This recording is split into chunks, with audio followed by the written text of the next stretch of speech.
Seigneur Dieu tendre Père, mon papa, mon Jésus, mon tout, le Dieu tout-puissant, Père, nous voici dans ta présence. Yahweh El Shaddai, ce ne sont pas les anges qui nous ont appelés, ni les hommes, Seigneur, c'est toi qui nous as appelés. Tu dis dans ta parole, c'est moi qui vous ai choisi, ce n'est pas vous qui m'avez choisi. Seigneur, l'heure est venue, Seigneur, nous voulons, Seigneur, parler de ta part. La Bible dit aussi, la création attend-elle avec un ardent désir la révélation du Fils de Dieu. Père, nous voulons révéler ce que tu es, Seigneur Jésus, à ton peuple. Laisse que cette parole, Jésus, nous corrige, nous redresse et nous donne la forme qu'il faut. Dans le nom de Jésus. Saint-Esprit, souffle un vent nouveau. Laisse que tu puisses aérer du début jusqu'à la fin. Laisse que tu prennes la place, Seigneur, dans nos cœurs. Yahweh El Shaddai, je prie, Seigneur Jésus, que je disparaisse et que tu apparaisses. Yahweh, que ta voix seule se fasse entendre dans cette salle. Yahweh, que mes émotions puissent tomber. Yahweh, que mes stress, mes complexes puissent tomber. Seigneur, et que toi seul tu vives, Seigneur Papa, en nous. Tu dis, Seigneur Papa, à Moïse, va et je te ferai un Dieu devant Pharaon. Seigneur, le Dieu d'Abraham, je sais qu'à l'heure de ta parole, Seigneur Papa, tu fais de tes élus des dieux devant ton peuple. Seigneur, fais-le à cause de ton nom, non pas à cause de ma façon de marcher avec toi. Dans le nom de Jésus, nous disons Amen. Amen, Amen. Est-ce qu'on peut bien acclamer pour les seigneurs? Quelqu'un peut donner une très bonne offrande d'acclamation? Est-ce que nous sommes dans la joie aujourd'hui? Amen. Je vous vois tellement belle et beau dans la présence de Dieu. Que Dieu vous bénisse infiniment. Amen. Je sais que c'est la présence de Dieu qui nous fait comme ça. Amen. Que Dieu nous bénisse. Rapidement, nous sommes dans les livres. Nous allons lire deux textes dans le livre de Genèse, au chapitre 2, le verset 7. Genèse, le chapitre 2, le verset 7.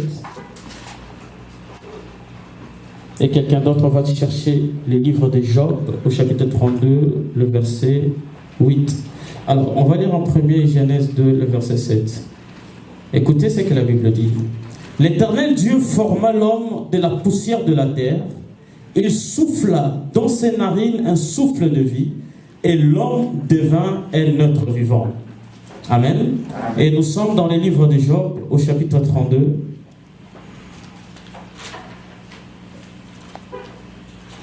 Job, le chapitre 32, le verset 8.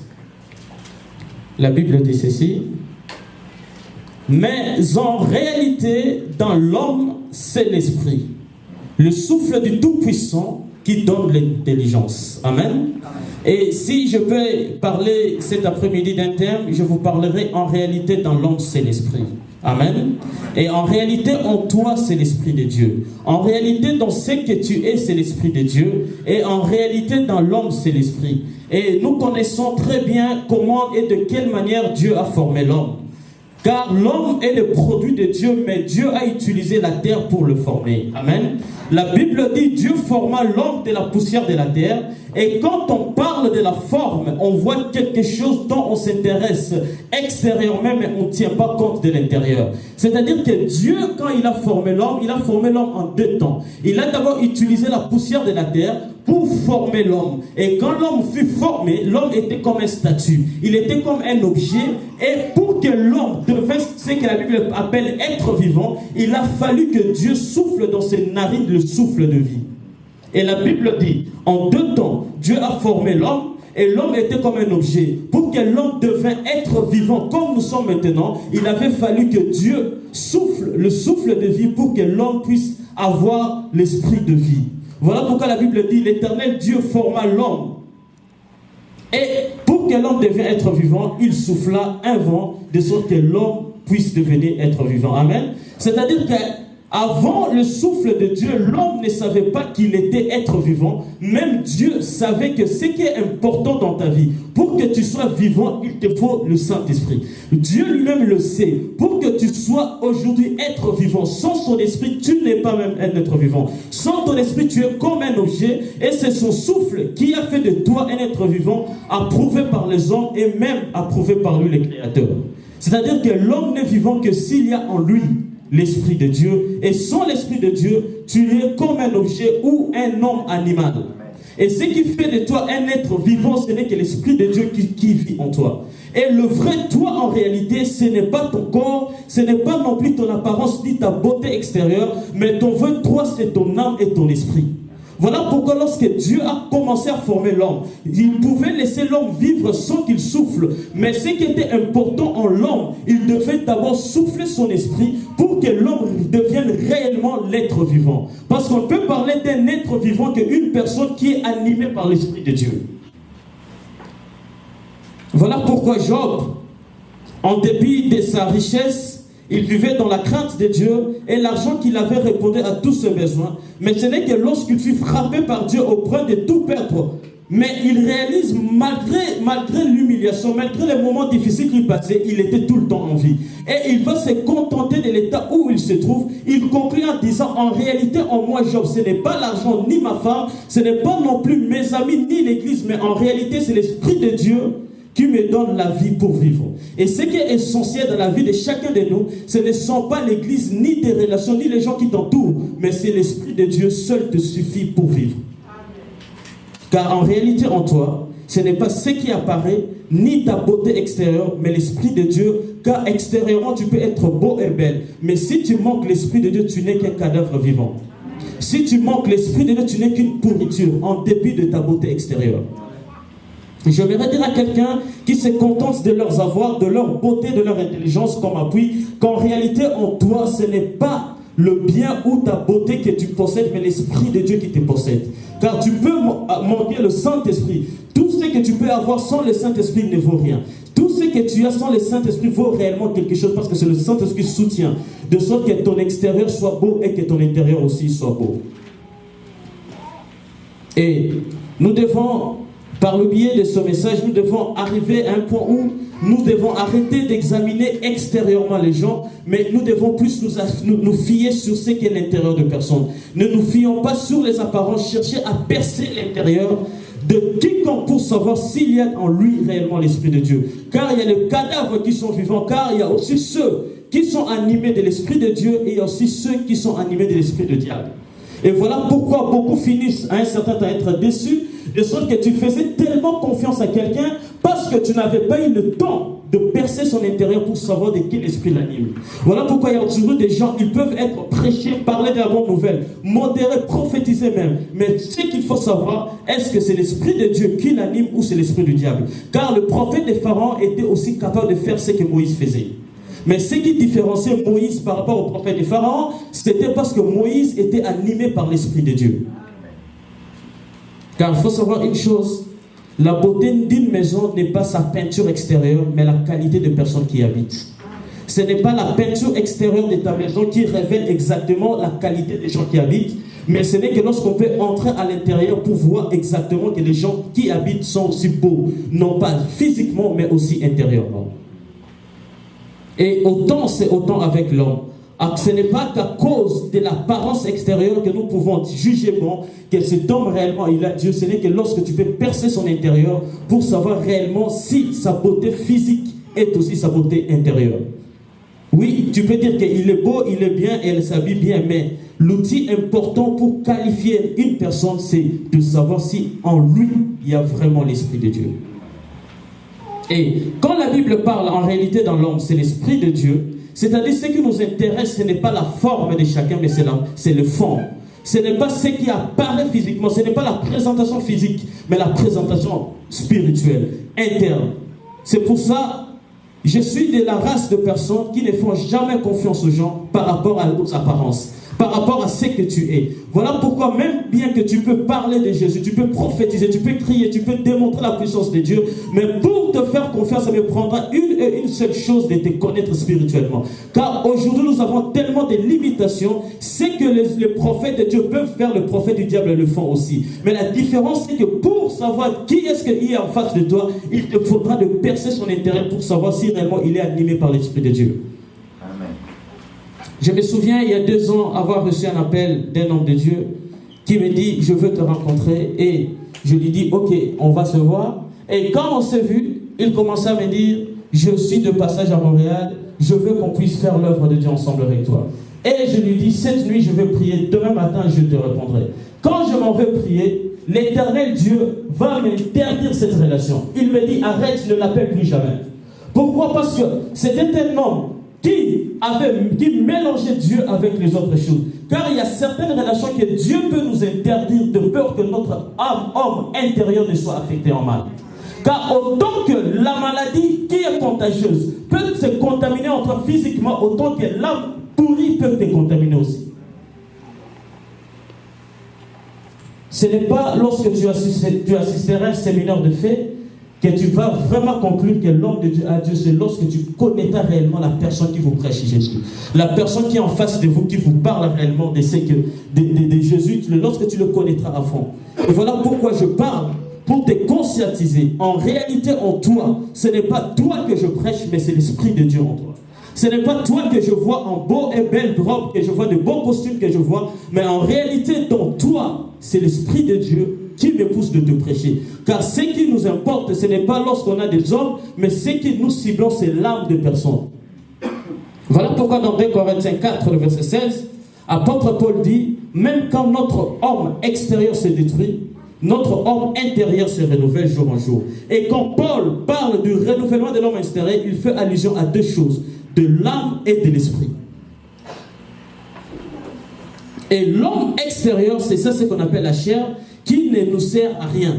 Pour Dieu, ce qui est important, c'est ton âme et ton esprit. Car l'homme a trois dimensions. L'homme est composé de l'homme extérieur, de l'âme et de l'esprit. Et l'homme extérieur, c'est la partie de l'homme que Dieu avait formée, qui était comme un objet qui n'avait pas de sens. Et l'homme intérieur est la partie de l'homme lorsque Dieu a soufflé, que Dieu a appelé être vivant. Et c'est ce que Dieu a appelé l'âme et esprit. Et il faut savoir que l'esprit de Dieu est la partie rationnelle. C'est cette partie immortelle de l'être humain, c'est où même réside la raison, la conscience, l'intelligence, la volonté de faire le bien et d'éviter le mal. Et c'est cette partie qui est spirituelle que Dieu nous a donnée par le biais de son souffle pour nous donner la volonté de faire du bien et d'éviter le mal. Le bien réfléchir, de bien raisonner et de prendre de bonnes décisions. C'est cette partie qui nous importe et non la partie extérieure. Et cette faculté de faire le bien n'est pas un effort charnel, n'est pas le fruit de tes efforts ni de tes stratégies, ce n'est que par la puissance de Dieu. Car tu peux beau faire des efforts pour faire le bien, mais si tu n'es pas soutenu par la puissance du Saint-Esprit, tu finiras toujours à faire le mal. Voilà pourquoi en hébreu on appelle ça roue, qui désigne l'esprit de Dieu ou souffle de Dieu. Ce qui compose la partie intérieure de l'homme pour l'aider à faire le bien et à éviter le mal. C'est-à-dire que sans le Saint-Esprit, tu peux forcer faire le bien, mais tu finiras toujours à faire le mal. Pour bien agir, ça te prendra le Saint-Esprit. Voilà pourquoi il y a parfois des races de personnes que nous pouvons rencontrer. Il te dit, je ne pensais pas commettre encore cette erreur, mais je me suis retrouvé encore dans cette erreur. Pourquoi? Parce que tu te contentes de tes forces au lieu de te contenter de l'Esprit de Dieu. Car sans le Saint-Esprit, tu peux bien prier, tu peux bien faire des choses, mais tu te retrouveras à commettre les mêmes erreurs, pensant que ce n'est pas ta force que tu ne vas pas le faire, mais ça n'est que par l'Esprit de Dieu. Voilà pourquoi la Bible dit, ce n'est ni par la chair, ni par la puissance, mais c'est par mon esprit, dit l'Éternel des armées. Car la chair n'a pas de force devant le péché. Ce n'est que l'Esprit de Dieu qui peut résister devant le péché. Voilà pourquoi dans Romains 7, le verset 19, Paul dit ces choses. Il dit, car je ne fais pas le bien que je veux, et je fais le mal que je ne veux pas. Paul va réaliser, en dépit de son ministère de puissance, en dépit de l'onction qu'il avait, en dépit de la transmission du salut qu'il pouvait avoir comme grâce, mais ça lui prenait de travailler son homme intérieur, de sorte qu'il puisse toujours faire le bien, même quand son homme intérieur est tenté. Et quand la chair prend le dessus de ton esprit, tu remarqueras que tu auras la volonté de faire le bien, mais tu n'auras pas le pouvoir. Quand la chair domine ton homme intérieur, tu auras la volonté de faire le bien, mais tu n'auras jamais le pouvoir. Voilà pourquoi à un certain temps, tu remarqueras, tu peux sentir la volonté de ne pas commettre une erreur, mais tu n'as pas le pouvoir. Là, ça révèle le niveau de la faiblesse de ton esprit. C'est-à-dire que ton esprit devient tellement faible au point que c'est ta chair qui commence à agir. C'est ta chair qui prend le dessus au-dessus de ton esprit. Et si Paul, dont l'ombre a ressuscité les morts, pouvait déclarer qu'il n'a pas le pouvoir sur le péché, a fortiori moi et toi. Mais ce que nous avons comme bonne nouvelle, nous avons tous comme modèle Jésus. Nous devons faire ce que Jésus a fait. Si Jésus n'était pas tombé devant la tentation, nous sommes aussi capables de ne pas tomber devant la tentation. Si Jésus était capable de renverser et de chasser le diable hors de lui, c'est parce que son esprit était capable de repousser le diable. Et si je parle comme ça, c'est pour te conscientiser. En réalité, en toi, ce n'est pas toi que je vois, c'est ton esprit. C'est ton âme et ton esprit. Et quand je me focalise sur l'homme, la partie intérieure de l'homme, même Jésus en a donné tout un enseignement. Dans Matthieu 16, le verset 26, il dit aux scribes, « Que servirez-vous à un homme de gagner tout le monde s'il perdait son âme? Ou que donnera-t-il en échange avec son âme ?» Ce qui est très important, la chose la plus précieuse que Dieu nous a donnée, c'est l'âme. La Bible dit, rien n'est comparé à ton esprit. La chose la plus importante que Dieu nous a donnée, qui n'est inégalée à rien dans le monde, c'est l'âme. La Bible dit, que donnera-t-il en échange avec ton âme? Car Dieu, ce que Dieu cible en nous, c'est notre âme. Et ce que le diable cible aussi en nous, c'est notre âme. Et voilà pourquoi on parle de la notion du salut. Soit quand tu es sauvé, c'est-à-dire Dieu prend ton âme, la chair ici, lorsque nous mourons, ça part dans la terre. Ça n'a rien à voir, ça ne va pas au ciel. Ce qui va dans le ciel, c'est ton esprit. Et voilà pourquoi même quand nous mourons dans le diable, et le diable aussi peut prendre notre âme. Autant Dieu peut te sauver, autant le diable aussi peut te perdre. Voilà pourquoi, en termes d'évangélisation, Dieu nous recommande de gagner les âmes et non des hommes. Car ce qui va lui intéresser, ce n'est pas une marmaille de personnes, mais c'est que par le biais de l'évangile, que ton âme soit sauvée. Voilà pourquoi en Romains 1, le verset 16, la Bible dit ceci, « Je n'ai pas honte de l'évangile, car c'est une puissance de Dieu pour le salut de quiconque croit. » Car Paul, dans son évangile, il ne ciblait pas les hommes, il ciblait les âmes des hommes. Il ciblait les hommes intérieurs. Le cible de la prédication, c'est le salut des âmes et non le toi qui est extérieur. Voilà pourquoi quand nous présentons Jésus, nous devons parler correctement, comme si c'est le dernier jour que tu dois vivre. Pourquoi? Parce que ce que tu veux est que l'âme qui t'écoute soit sauvée. Et voilà pourquoi Jésus, à l'âge de 30 ans, il pouvait réprimander ceux-là qui étaient plus âgés que lui. Il pouvait toujours leur crier, les hypocrites, répondez-vous. Car Jésus ne voyait pas les gens plus âgés que lui. Jésus-Christ était en train de cibler que les âmes des gens qui étaient devant lui soient sauvés. Voilà pourquoi quand à ce qui concerne l'évangile, on s'en fout de l'auditoire. Que tu sois âgé ou moins, que tu sois race blanche ou pas, mais ce que nous désirons, c'est que ton âme soit sauvée. Car en réalité, en toi, ce n'est pas le toi extérieur que je vois, pasteur David, âgé que moi, mon père spirituellement. Ce que je vois, c'est son âme soit sauvée. Voilà pourquoi Christ pouvait crier sur les gens de 80 ans. Pourquoi? Parce qu'en eux, ils voyaient le salut de leur âme. Ils ne voyaient. Si je me focalise sur Papa Benoît, je ne parlerai pas comme ça. Mais je parle comme je parle parce que ce que je vois, c'est que Papa Benoît soit sauvé. Voilà pourquoi, en termes du salut, Christ dit, nous sommes tous égaux devant lui, malgré les différences de rôles. Comme nous sommes ici, nous sommes tous égaux. Que ce soit moi, que ce soit les pasteurs, que ce soit la sœur Mitzvah, nous sommes tous égaux. Mais ce qui nous différencie, c'est le rôle que nous faisons dans la présence de Dieu. Moi, je prêche, il y a les autres qui font ça, ce sont les rôles. Mais en termes du salut, nous sommes égaux. De la même manière, Dieu va juger Samy, de la même manière, Dieu va me juger. Et en termes même du salut, il dit pour ceux qui connaissent la loi, leurs jugements vont être sévères. Pourquoi? Parce que d'office, vous connaissez. Voilà pourquoi en termes du salut, que tu saches la parole et que tu ne le saches pas, si tu commets une erreur, on doit te redresser comme une âme et non comme un pasteur. Ce qui importe, ce n'est pas le titre, mais que ton âme soit sauvée. Si je parle comme ça, c'est pour dire à quelqu'un, en réalité, en toi, c'est l'Esprit de Dieu. Ce n'est pas le costume, ce n'est pas ce que tu es, ce n'est pas ta beauté extérieure, ce n'est pas le confort que tu as, c'est l'Esprit de Dieu. Aujourd'hui, nous avons un problème sur le but même de l'évangile. Le but de l'évangile, c'est le salut des âmes. Et aujourd'hui, ce but-là commence à dévier. Pourquoi? C'est aussi à cause de ceux qui présentent la parole de Dieu. Il y a ceux qui présentent un Jésus comme s'il est encore dans le tombeau. Il y a ceux qui présentent un Jésus comme s'il est juste capable de te donner $100. La seule chose que Jésus peut nous donner, qu'aucun humain ne peut nous donner, c'est le salut. Et c'est même le but ultime qu'il est venu sur la terre. Jésus n'est pas venu sur la terre pour te rendre riche. Avant Jésus, il y avait de riches. Jésus, s'il est venu sur la terre, c'est pour que ton âme soit sauvée. Voilà pourquoi il dit, quand Dieu a tant aimé le monde, il a donné son Fils unique, afin que quiconque croit à lui ne périsse point, mais ait la vie éternelle. Quand Christ parle de la vie éternelle, c'est le salut de ton âme. Car il faut savoir que nous sommes les êtres mortels, mais immortels. Nous sommes les êtres, nous allons mourir, mais en réalité, nous ne sommes pas mortels, nous sommes immortels. Ce que Dieu importe, c'est que ta vie soit immortelle un jour. De sorte que quand tu vas mourir, que tu ailles à l'enfer, que tu ailles dans le ciel, tu es immortel. Le problème, c'est qu'il faut savoir que tu es immortel. Tu es mortel physiquement, mais spirituellement, tu es immortel. Que tu ailles au ciel, que tu ailles dans l'enfer, tu vivras. Et quand tu seras dans le ciel, tu vas être dans la joie. Mais quand tu iras dans l'enfer, tu vas être dans le tourment. Est-ce que tu vivras comme je vis comme ça? Mais le problème, c'est que je n'aurai plus la chair. C'est mon esprit et mon âme qui vivra.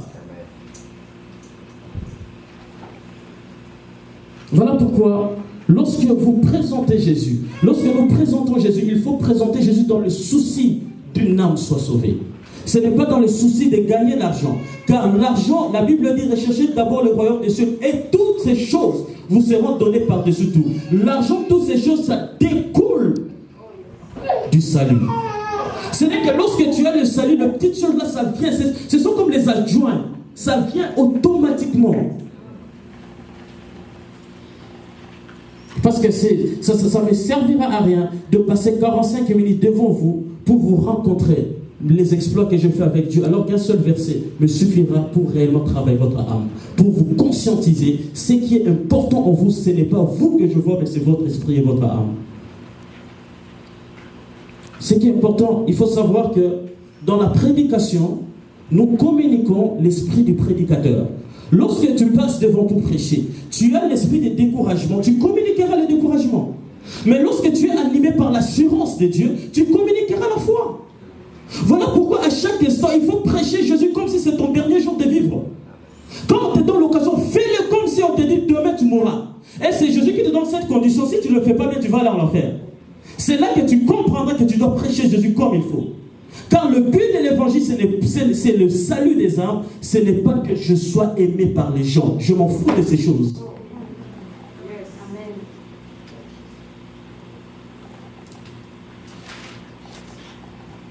Car la force de Paul, ce n'était que lorsqu'il parlait de Jésus. La Bible dit, devant le conseil des Sanhédrins, on pouvait lui lier, lui mettre dans la prison. Mais si on lui donne l'opportunité de parler de Jésus, il pouvait même convaincre ces gens-là. C'est-à-dire que si vous voulez lier Paul, faites-lui taire de ne pas parler de Jésus. Mais quand il prend l'opportunité de te parler de Jésus, peu importe ton rang social, il te parle comme il faut. Pourquoi? Parce que Paul voyait même devant le juge le salut de leur âme. Et il faut savoir une chose, la vraie prière, c'est lorsque l'homme intérieur prie. La vraie prière, la vraie adoration, ce n'est pas lorsque l'homme extérieur prie. C'est lorsque ton homme intérieur est capable de prier. Et c'est même là la force de la prière. La prière exaucive, c'est lorsque ton homme intérieur peut prier. L'homme atteint le salut de son âme lorsque l'homme intérieur peut prier. Car la vraie prière n'est pas le remuement de la bouche, mais c'est lorsque l'homme intérieur peut prier. Car la prière qui touche le trône de Dieu est une prière qui vient de l'intérieur et non de l'extérieur. Car il y a aujourd'hui des races de chrétiens qui sont comme des pharisiens, s'exposant en public. Pensons, disons que nous sommes en train de prier alors que leur homme intérieur n'est même pas en contact avec Dieu.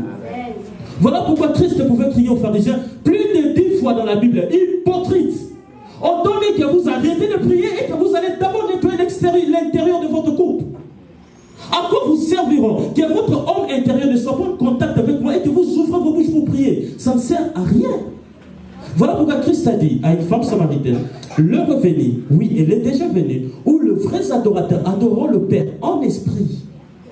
Ce n'est pas l'homme extérieur. La vraie adoration, ce n'est pas lorsque vous me voyez ouvrir la bouche pour prier. Lorsque mon homme intérieur est capable de prier. Et quand je sens une faiblesse dans mon esprit, autant mieux que je n'ouvre pas ma bouche. Voilà pourquoi il y a des gens qui sont lourds pour ouvrir la bouche pour prier. Ça révèle automatiquement l'état de faiblesse de ton esprit. Lorsqu'on adore, tu es tellement lourd. Ça révèle l'état de faiblesse aussi de ton esprit. Car ce qui est intérieur est révélé dans l'extérieur. La Bible dit c'est de l'abondance du cœur que la bouche parle.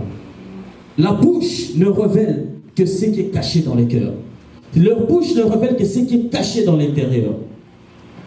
Car lorsque ton âme et ton esprit est à bonne santé, ça affecte aussi l'homme extérieur.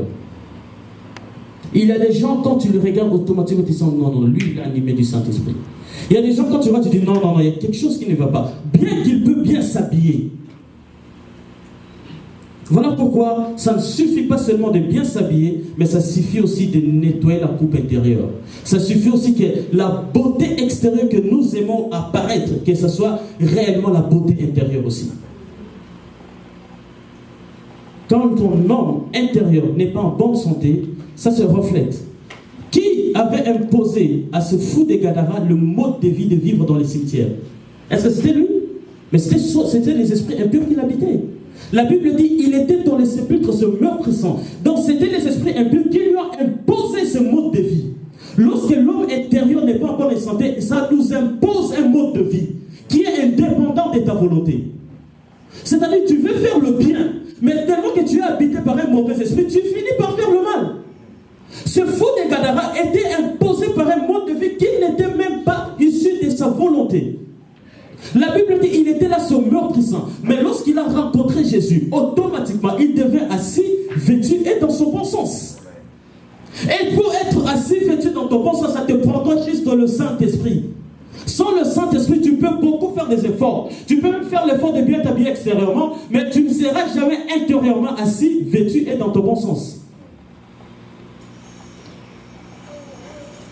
Quand l'homme intérieur n'est pas en bon état, l'esprit qui t'anime te donnera un mode de vie. Voilà pourquoi Jésus parlait à un docteur de la loi. Il lui dit, femme, tout est bien, et suis-moi. Et fais ça, il dit, je le fais. Pourquoi? Parce que le docteur de la loi faisait un effort de mettre en pratique la parole de Dieu, alors que ça ne venait pas de son esprit. Si tu n'as pas l'esprit de Dieu, tu peux faire un effort de mettre en pratique la parole de Dieu, ça ne marchera pas. La parole de Dieu est esprit. La parole de Dieu, ce ne sont pas les papiers que nous voyons là, c'est l'esprit de Dieu. Tu peux faire un effort de mettre en pratique la parole de Dieu. Si tu n'es pas animé par un bon esprit, ce que tu fais, ça ne marchera pas. Voilà pourquoi les docteurs de la loi, ils connaissaient la parole même plus que moi. Mais il était incapable de mettre en pratique la parole de Dieu. Au point que lorsque Dieu lui donne les conditions, il part tout en pleurant.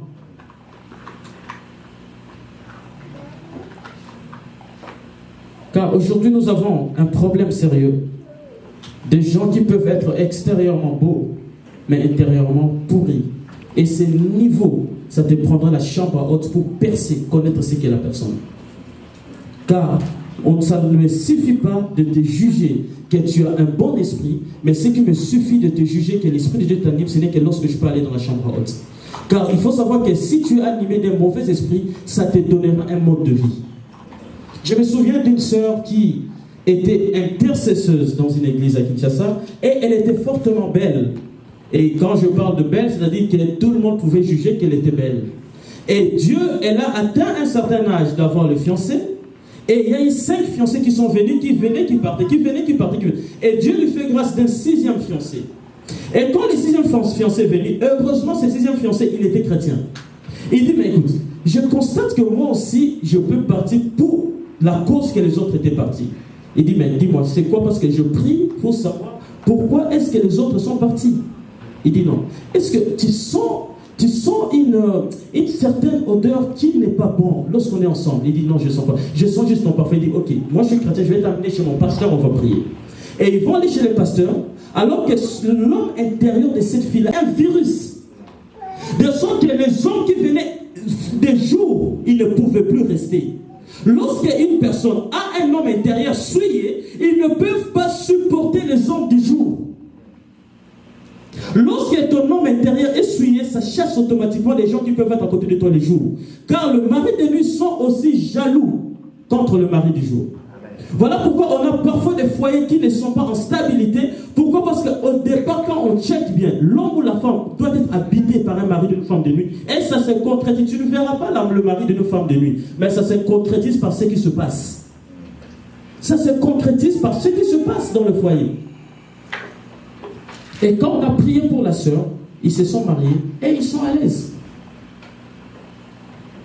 Ce qui est important, c'est la santé spirituelle. Car ça affecte les bonnes choses en extérieur. Et il faut savoir une chose que lorsque ton homme intérieur est souillé, ça se constate par les actes que tu commets. Personne ne voit le diable. Personne ne voit le mari de nuit. Personne ne voit les femmes de nuit. Mais nous pouvons savoir qu'une personne est habitée par les femmes de nuit, par les actes qu'il commet. Personne ne voit les choses spirituelles, mais nous pouvons sentir la présence de Dieu. Qui voit Dieu? Mais nous pouvons dire, je sens la présence de Dieu. Par les attributs de sa présence. Autant que tu peux sentir la présence de Dieu, autant que tu peux constater que ton homme intérieur est souillé et a déjà un virus. Par les actes que tu commets. Car il y a certaines personnes, quand tu le vois, et les actes qu'il fait, ça ne me demande pas d'aller prier. Je sais directement que ton homme intérieur est souillé. Voilà pourquoi en Éphésiens 6, le verset 12, la Bible dit, nous n'avons pas à lutter contre la chair et le sang, mais contre les dominations, contre les autorités, contre les esprits méchants dans le lieu céleste. C'est-à-dire le diable étant aussi esprit. Pour pénétrer en toi, il a aussi un seul devoir, ce n'est que de souffler. Et quand la Bible parle des esprits méchants dans le lieu céleste, c'est pour savoir, il y a dans le lieu céleste deux sortes de pouvoirs.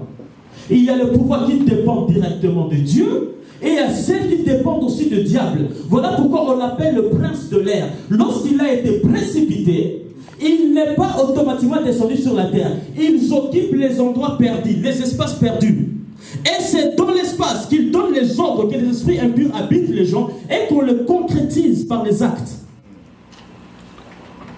Voilà pourquoi en Colossiens 1, le verset 16, la Bible dit « Toute autorité ont été créées par Dieu. Et lorsque Satan et les anges ont été précipités, malgré leur chute, ils ont conservé un certain pouvoir dans le monde perdu, qui est l'espace. » Et le grand combat que nous avons, ce n'est pas le combat de la terre, c'est l'esprit, l'espace.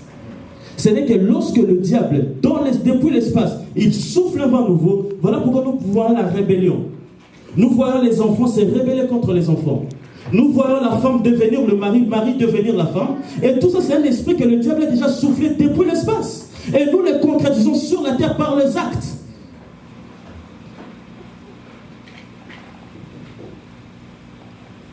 Et voilà pourquoi il y a les gens animés de mauvais esprits. Mais ce qu'il faut savoir dans tout ça, ce qui est important, c'est de bâtir l'homme intérieur pour savoir exactement ce qu'est l'esprit qui t'anime. Voilà pourquoi nous vivons dans une société où les gens n'ont plus la conscience des bonnes choses. La conscience est tuée. Nous vivons dans une société où les choses anormales deviennent normales. Nous vivons dans une société où la loi permet même certaines choses devant Dieu, c'est le péché. Mais puisque c'est légalisé par la loi, on sous-entend comme si ça devient légal même devant Dieu. Alors que devant Dieu, c'est un péché même si la loi le permet. Les gens n'ont plus conscience des bonnes choses. Et vous voulez savoir d'où vient cet esprit-là? Ce n'est que le diable qui souffle aussi son esprit. Il faut savoir une chose. L'objectif du souffle de Dieu, dans notre vie, nous communique deux choses. Ça nous communique la vie, ça nous communique l'intelligence. Quand je parle de communiquer la vie, c'est-à-dire le souffle de Dieu te permet de respirer la sainteté de Dieu, et ça te donne l'intelligence. Et l'objectif de cette intelligence, c'est pour une seule chose, de chercher Dieu. Dans Job 32, verset 8, la Bible dit ceci: en réalité, dans l'homme, c'est l'esprit, le souffle du Tout-Puissant qui donne l'intelligence. Et cette intelligence n'est pas d'aller cultiver la corruption, de vivre péché, mais l'intelligence de chercher Dieu pour savoir lire les temps afin de bien agir. Car aujourd'hui, nous avons les hommes et les femmes intelligents, mais dans la fraude, dans la corruption, l'intérêt de Dieu n'est plus dans cette intelligence. Alors, le souffle de vie, c'est de communiquer l'intelligence. Si tu penses être intelligent, c'est pour une seule chose, la recherche de Dieu. Voilà pourquoi dans Psaume 53, le verset 3, la Bible dit ceci. Dieu du haut des cieux, il regarde le Fils de l'homme pour voir s'il y a quelqu'un qui soit même intelligent. La Bible dit Dieu cherche un homme intelligent. Et l'intelligent que Dieu cherche, c'est l'intelligent de la personne qui cherche Dieu. Malheureusement, la Bible dit tous se sont égarés, pervertis. Car aujourd'hui, l'intelligence des gens, ce n'est plus de chercher Dieu, mais c'est d'aller dans la corruption, aller dans la fraude. Et pour vaincre le prince de l'air, il te faut l'intelligence de chercher Dieu. Et cette intelligence doit être pure, pacifique, conciliante. Une intelligence qui est pure, une sagesse pure. Une sagesse qui est pure, c'est ça la sagesse selon Dieu. Ce n'est pas une sagesse qui est souillée. Voilà pourquoi Paul parle du renouvellement de l'intelligence. Et il faut savoir comment bâtir l'homme intérieur. Il faut, pour bâtir l'homme intérieur, il te faut une seule chose. À moins que tu ne sois pas conscient d'avoir reçu Seigneur Jésus-Christ comme Seigneur et Sauveur. Si tu n'es pas conscient de ça, je vais faire cet appel. Mais si tu es vraiment conscient d'avoir reçu le Seigneur Jésus-Christ comme Seigneur et Sauveur, pour vaincre, pour cultiver, pour travailler l'homme intérieur, il te faut prier. Nous passons un temps où les temps sont mauvais. Pour bien agir, il te faut communiquer avec la personne qui t'a créé. Aujourd'hui, nous avons des gens qui veulent bien agir, mais leur vie de prière est médiocre. Dieu dit aux disciples, mais vous n'êtes même pas capable de prier même 1 heure. Le minimum selon Dieu, ce n'est que par jour que tu pries même 1 heure. Mais aujourd'hui, il y a des gens, pour prier, ce n'est que lorsqu'on se rencontre jeudi. Ce n'est que lorsqu'on se rencontre samedi. Ce n'est que lorsque frère Percy peut modérer. Mais toi-même, tu n'as pas la vie personnelle de prière et tu t'attends à faire du bien. Non. Si tu te réveilles lundi, tu n'as même pas 1 heure de prière. Tu t'attends c'est que toute cette journée tu fasses le bien. Tu commettras les erreurs que tu ne comprendras même pas comment cela est venu. Car c'est ton homme intérieur qui n'a pas mangé. Il faut nourrir l'homme intérieur par la prière. Voilà pourquoi Paul dit, je puis tout par celui qui me fortifie. Car celui qui te fortifie, il te fortifie ton esprit. Pour que extérieurement tu agisses bien. Et pour qu'il te fortifie, il te faudra la communication avec lui. Il te faut aussi lire la parole de Dieu. Et le lire en esprit. La parole de Dieu, j'ai dit au début, c'est comme un livre du corbeau et le renard. Mais ce n'est que tu peux être délivré de cette parole lorsque tu les lis en esprit. Ne les lis pas comme du journal. Il faut lire la parole de Dieu, faire de cette parole ton ami. Ce n'est que c'est là que tu vas te fortifier en esprit. Ce n'est que ton esprit va bien manger. Car l'esprit qui mange bien, l'esprit qui ne lit pas la parole de Dieu, c'est un esprit qui n'est pas fort spirituellement. Car le diable peut venir en aucun cas, tu vas être battu. Car le monde entier est dirigé par les hommes qui sont spirituels. Si tu n'es pas spirituel, tu seras comme un ballon entre les mains du diable. Il peut te taper en tout moment. À chaque fois, il sait que si je me lève contre cet homme, je veux l'avoir. Pourquoi? Parce qu'il ne nourrit pas son homme intérieur. Il faut savoir nourrir l'homme intérieur par la prière et par la méditation de la parole de Dieu. Et l'homme intérieur doit être discipliné. On peut discipliner l'homme intérieur. L'homme extérieur a toujours été indiscipliné. La chair a toujours été indisciplinée. Mais pour discipliner la chair, ça te prendra que l'homme intérieur soit en bonne forme. Voilà pourquoi Paul dit, je cours et je traite durement mon corps. Je le garde assujetti. Pourquoi le corps de Paul commençait à prendre la forme de son homme intérieur?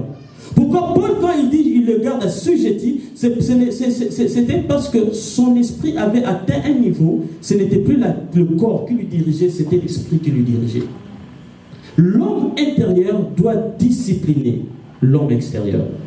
Car il faut savoir une chose, frères et sœurs, autant le Dieu a besoin de notre âme, autant le diable aussi réclame notre âme.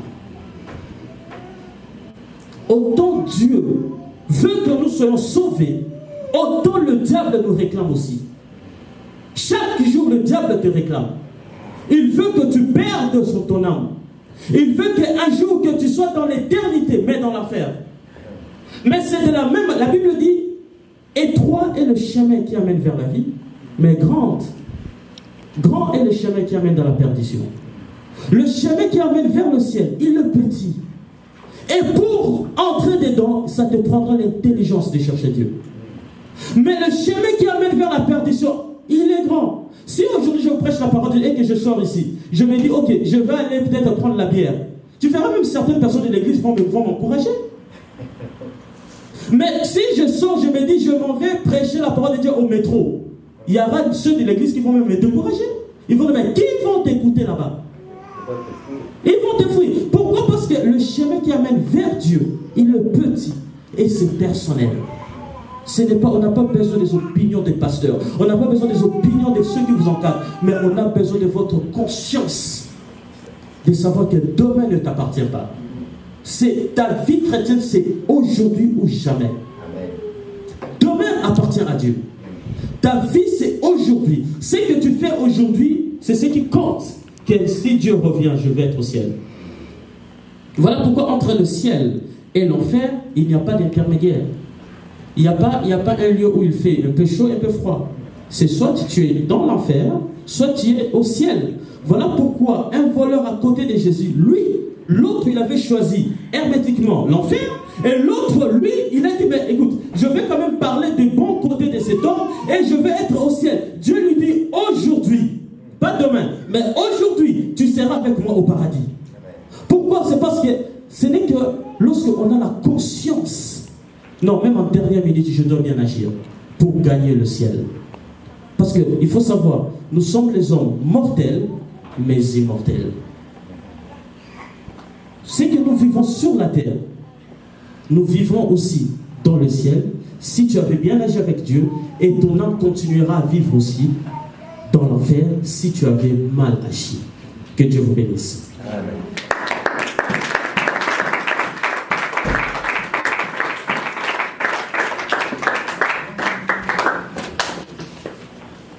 On peut bien acclamer pour le roi des rois.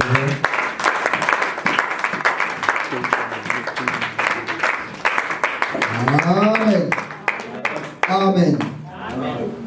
Dieu créa l'homme, il prit de la boue, il fit une forme humaine, et cet homme devient vivante.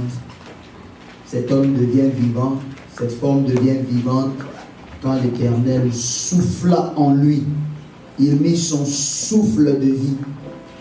Ta vraie valeur n'existe que quand l'Esprit de Dieu est en toi. Ta vraie valeur n'est pas la belle voiture que tu as, la belle maison dans laquelle tu habites, le montant du compte que tu as en banque. Mais ta vraie valeur, c'est quand l'Esprit de Dieu est en toi. Ce que tu es sans l'Éternel n'est qu'une masse, une forme de boue inutile. Voilà pourquoi quand l'Esprit de Dieu quitte en l'homme, l'homme n'a plus de valeur, on l'enterre, il est foulé au pied. Même ta propre femme, ton propre mari, si on lui pose la question, veux-tu être enterré avec ton épouse ou ton époux? C'est son tour. Moi je continue à vivre, je vais me marier après. Pourquoi? Parce que ce qui faisait de toi une personne importante, cette valeur n'est plus en toi. Un très bon message. Que l'Éternel nous préserve afin qu'on garde cet esprit de Dieu. Car en fait, c'est cet esprit qui nous accorde la valeur qu'on a aux yeux des hommes. C'est cet esprit qui nous accorde l'importance que nous avons aux yeux des hommes. Un très bon message, un message profond. Que Dieu bénisse l'homme de Dieu par lequel il est passé pour nous envoyer cette parole. Amen. Que l'Éternel te préserve et que tu gardes cette parole. Que tu ne sois pas comme Jacques a dit, un auditeur oublieux, mais que tu sois cette personne. Garde la parole de Dieu et la met en pratique. Amen. qu'on n'a pas accueilli les visiteurs. Est-ce qu'il y a-t-il des visiteurs parmi nous? Y a-t-il des frères, des sœurs qui sont venus prier avec nous pour la première fois? Si tu es là, ne te gêne pas. Amen. Tu es là, il n'y a personne. Amen. Je pense qu'il n'y a pas de nouvelles personnes, on n'a pas d'invité. C'est parce qu'on n'a pas invité. Amen. Moi aussi je ne l'ai pas invité. On dit aussi que je proche. Amen. Moi aussi je ne l'ai pas invité. Invitons dimanche prochain. Venez écouter des messages comme ça. Ce sont des messages importants. On ne prêche même plus. Aujourd'hui c'est dédié. Prends, laisse-toi, viens.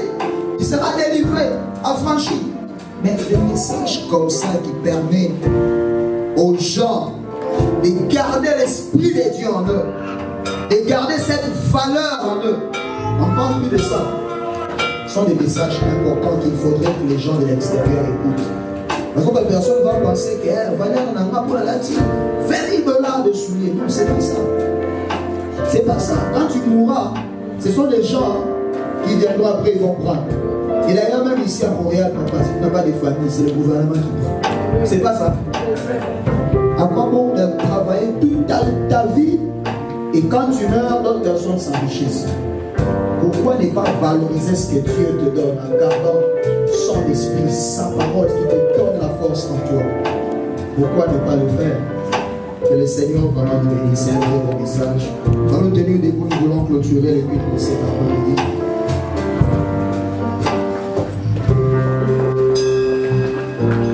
Tongo etana butureindai